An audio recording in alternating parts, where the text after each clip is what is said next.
ಮಾಡ್ರಪ್ಪ ಗಣಿತ ಮಾಡ್ರಿ. ಚೆನ್ನಾಗಿ ಆಗಾಳಿ ಮಾದರಿನೇ ಅದು ನೋಡಿ. ನಾ ಹೇಳಿದ್ದಲ್ಲ, ನೀವು ಹಿಂದಿನ ಗಣಿತ ನೀವು ಕರೆಕ್ಟಾಗಿ ನೋಡ್ಕೊಂಡಿದ್ರೆ ಮುಂದಿನ ಗಣಿತ ಮಾಡಿರ್ತಾರೆ. ಇದು ರಿವಿಷನ್ ಮತ್ತು ಸೀರಿಯಲ್ ಇದು ಅಭ್ಯಾಸ. ನೀವು ಹಿಂದೆ ಆದ ಗಣಿತನ ಸರಿಯಾಗಿ ಲಕ್ಷ್ಯ ಕೊಟ್ಟು ನೋಡಿದ್ರೆ, ಭಾಗಾಕಾರ ಲೆಕ್ಕ ನೀವು ಕಲ್ತಿದ್ರೆ, ಪ್ರತಿಯೊಂದು ಮಾದರಿಗಳನ್ನು ನೀವು ಬಿಡಿಸೋದು ಹೆಂಗೆ ಹೋಗ್ತೀರಿ, ನಿಮಗೆ ರಿಸಲ್ಟ್ ಬರ್ತಾವೆ. ಮತ್ತು ನಾ ಮಾಡೋದೇ ಖರೆ, ನೀವು ಮಾಡ್ಲಾರ್ದು ಸುಮ್ಮ ಕೂತ್ಬಿಟ್ರಿ ಅಂತಂದ್ರೆ ನಿಮ್ದು ರಿಸಲ್ಟ್ ಆಗೋದಿಲ್ಲ.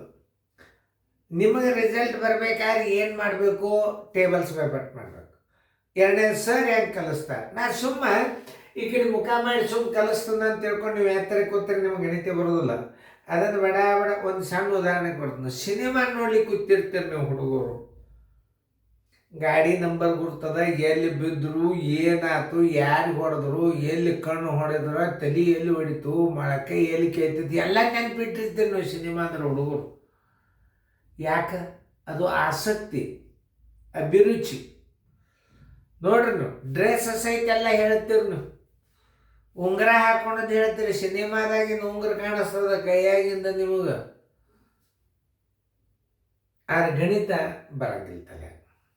ಯಾಕೆ? ಇದು ಒಳ್ಳೆ ಗುಣಗಳಲ್ಲ ಇವು. ಒಳ್ಳೆ ಗುಣಗಳು ಹುಡುಗರು ತಲೆ ಹೋಗ್ಬೇಕಾರೆ ಸ್ವಲ್ಪ ಭಾಳ ಕಷ್ಟ. 30 ಅಂದ್ರೆ ಕಂಡಬಿಟ್ಟು ಹೋಗ್ತಾವೆ.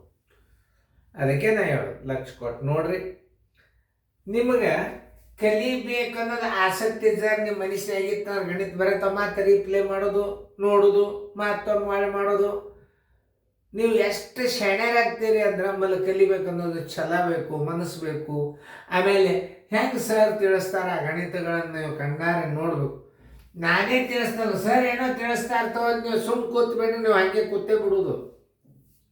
ಸರ್ ಹೆಂಗೆ ಕಲಿಸ್ತಾರ, ಎದರ್ಲೆ ಕಡ್ತಾ ಹೊಡಿತಾರ, ಮತ್ತು ಹಿಂಗೆ ನಾ ಖುಲ್ಲಾ ಬಿಟ್ಟಿರ್ತಾನೆ ಅಂದ್ರೆ ಯಾಕೆ ಬಿಟ್ಟಿರ್ತಾನೆ? ನೀವು ಗಣಿತ ಮಾಡ್ತೀರ ಅಂತ ಬಿಟ್ಟಿರ್ತಾನೆ. ನಾನು ಮ್ಯೂಟ್ ಮಾಡ್ರಿ, ಬಡ ಬಡ ಬಿಡಿಸ್ರಿ, ಗಣಿತ ತಿಳಿಸ್ತೀನಿ.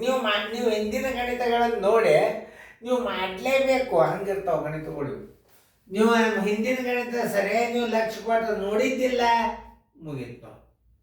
ಚೆಂದಂಗೆ ನೋಡ್ರಿ, ಇದೊಂದು ಬೇರೆ ಪದ್ಧತಿ ತಿಳಿಸ್ಕೊಂಡು ನೋಡ್ರಿ, ಆಯ್ತಲ್ಲ? ಹಾಂ, ವಿಡಿಯೋ ಆನ್ ಮಾಡಿ. ಯಾಕೆ ಟೈಮ್ ಆನ್ ಮಾಡಬಾರ್ದು. ನಿಮ್ದು ಗಣಿತ ಮುಗೀತಂದ್ರೆ ಮ್ಯೂಟ್ ತೆಗೆದು ಬಿಡ್ರಿ, ನಾ ಬಂದು ತಿಳಿಸ್ಲಿಕ್ಕೆ ಚಾಲು ಮಾಡಿ. ನೋಡಿ, 960 ಲೀಟರಿಗೆ ಬರೋಬ್ಬರಿ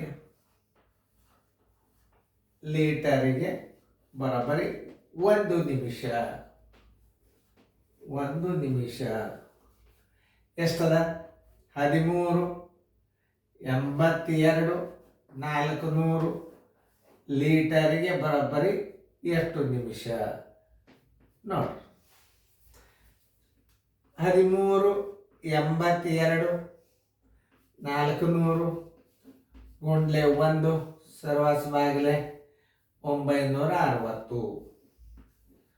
ನೋಡ್ರಿ, ಈ ಪೂಜೆ ಹೊತ್ತು ಈ ಪೂಜೆ ಹೊತ್ತು 12. ಇದು ನೋಡ್ರಿ, ಇದು 6 ಮತ್ತು 2 ಹೋತಂದ್ರೆ ಇದು ನೋಡ್ರಿ 96 6 ಹೋಗ್ತದೆ. ಮತ್ತು ಏನಾಗ್ತದೆ, 2 ಹೋಗ್ತದೆ, 12 ಹೋಗ್ತದೆ ಅಂತ ತಿಳ್ಕೊಬೋದು. ನೋಡ್ರಿ, 12 1 12, 12 1 12, 12 5 60, 12 4 24. ಇದು 9 6 ಸಮಸಂಖ್ಯೆ ಅದನ. 2 ಭಾಗ ಹೋಗ್ತದ, 6 ಭಾಗ ಹೋಗ್ತದ. ನೋಡ್ರಿ, ಇದು 6 1 6, 6 6 36, 6 ಹೋತ, 2 ಅಂತೂ ಹೋಗಿ ಹೋಗ್ತದ. 2 6 ಜರ್ ಭಾಗ ಹೋಗ್ತಿತ್ತು ಅಂತಂದ್ರೆ ನೀವು 12 ಹೊಡೆದು ಬಿಡ್ಬೇಕು. 12 8 96, 12 1 12, 13 12 ಆದರೆ 8 ಉಳಿತು, 1 ಉಳಿತು. ಹಿಂಗೆ ಸೈಡ್ ಇಟ್ಕೋರಿ, ಈ 8 ಹಚ್ಕೋರಿ ಹೊರಗೆ. ನೋಡ್ರಿ ಹೆಂಗೆ ನಾ ಕಲಿಸ್ತೀನಿ. 12 ಬಾಯಿಸಿರಿ ಅಂದ್ರೆ ಇದನ್ನು 12 ಬಾಯಿಸ್ಬೇಕು. 12 1 12 ಕಳೀರಿ, 6 ಉಳಿತು. ಆಮೇಲೆ ಈಗ 2 ತಗೋರಿ, 12 5 60, 2 ಉಳಿತು. ಈಗ 4 ತಗೋರಿ, 12 2 24. ಈ 0 ತಗೋರಿ ಮೇಲೆ.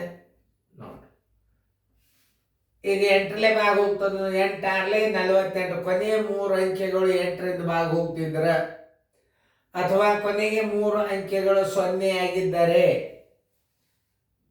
ಅದು 8ನೇ ಭಾಗ. ಇದು 8ನೇ ಭಾಗ ಹೋಗ್ತದಿಲ್ಲ. ಇವೆಲ್ಲ ಬಾಧ್ಯತೆ ನಿಯಮಗಳು ನಾಳೆ ನಿಮಗೆ ಪರೀಕ್ಷೆದಾಗ ಭಾಳ ಬೀಳ್ತಾವ. ಆಗ ಹೇಳಿದೆ 96 ನೋಡ್ರಿ 12ರಲ್ಲಿ ಹೋಗ್ತದಿಲ್ಲೋ 2ರಲ್ಲಿ ಮತ್ತು 6ರಲ್ಲಿ ಹೋಗ್ತಾರೆ ಅದನ್ನ 12ರಲ್ಲಿ ಹೊಡೆದೇ ಬಿಡೋದು. ಇದು 12ರಲ್ಲಿ ಹೋಗ್ತದೆ, ಯಾಕಂದ್ರೆ 2ರಲ್ಲಿನೂ ಹೋಗ್ತದೆ, ಇದನ್ನ 6ರಲ್ಲಿನೂ ಹೋಗ್ತದೆ. ಆಮೇಲೆ ಈಗ ಕೊನೆ 3 ಅಂಕಿಗಳು 8ರಿಂದ ಭಾಗ ಹೋಗ್ತದೆ. 8 6 48, 4 ಉಳಿದು 8 5 40 ಹೊಡೀರಿ. 8 1 8 1 8, 11ರಾಗ 8 ಆದ್ರೆ 3 ತಗೋರಿ ಹೊರಗೆ 3 5 ಇಡ್ರಿ. 8 4 32 3 ಉಳಿತು. 8 4 32 ಮತ್ತೆ 2 ತಗೋರಿ. 8 4 32 ಈ ಸಂಧಿ ಮೇಲೆ ಇಡ್ರಿ. ನೋಡಿ 1440 ನಿಮಿಷ ಆಯ್ತು.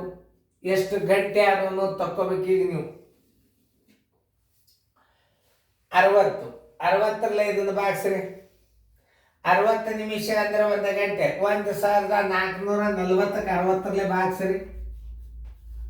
60 ನಿಮಿಷ ಅಂದ್ರೆ 1 ಗಂಟೆ. ನಿಮಿಷಕ್ಕೆ ಭಾಗಿಸಿದ್ರೆ ಏನು ಬರ್ತಾವ? ಗಂಟೆ ಬರ್ತಾವ. ಗಂಟೆ ಅಂದ್ರೆ ತಾಸುಗಳು ಬರ್ತಾವ. ಗಂಟೆ ಅಂದ್ಕೊಳ್ಳೆ ದೇವ್ರ ಗುಡಿಯನ್ನು ತಿಳ್ಕೊಂಡ್ರಿ. ಮತ್ತೆ ಏನಾಯ್ತು? 60 ನಿಮಿಷ ಅಂದ್ರೆ 1 ಗಂಟೆ. 6 2 12 ನೋಡ್ರಿ, 120 ಆಯ್ತು. 4 ಉಳಿತು, 2 ಉಳಿತು. ಈ ಪೂಜೆ ತಗೋರಿ. 6 4 24 ನೋಡಿ. 24 ಗಂಟೆ ಅಂದ್ರೆ ಏನು? 1 ದಿನ. ಬರೋಬ್ಬರಿ 24 ಗಂಟೆಗಳು. ಉತ್ತರ 24 ಗಂಟೆಗಳು. ನಿಮ್ದು ಉತ್ತರ ಬಂದಿತ್ತಂದ್ರೆ ಕರೆಕ್ಟ್ ನೋಡಿ ಆನ್ಸರ್. ಸರಿಯಾಗಿ ತಿಳ್ಕೊಂಡ್ರೆ ಯಾವ ಗಣಿತ ಬೇರೆ ನಿಮ್ಗೆ ಅವ್ರು ಕಟ್ತಾ ಹೊಡೋದು 4 ಅಂಕೆ ಕಾಣಿಸ್ಲಿ ಅಂತ ಚೆನ್ನಾಗಿ ಫೇರ್ದಾಗ ಬಿಡಿಸ್ಕೊಡ್ರಿ. ಮತ್ತೆ ಮುಂದೆ ಗಣಿತ ಬೀಳೋದೆ ನಿಮಗೆ ಬರೋ ತನಕ ಬಿಡಂಗಿಲ್ಲ. ಇದು ಸೀರಿಯಲ್ ಅಂದ್ರೆ ನಿಮಗೆ ಗಣಿತ ಪರ್ಫೆಕ್ಟ್ ತಲೆಗೆ ಹೋಗೋ ತನಕ ಮಾದರಿಗಳು ಹಂಗೆ ಬರ್ತಾವ. ಲಕ್ಷ ಕೊಟ್ಟು ನೋಡ್ರಿ. ಮುಂದಿನ ಲೆಕ್ಕ ಬಿಡಿಸ್ರಿ ಅಂಥದ್ದೇ ಬಂದ್ರೆ.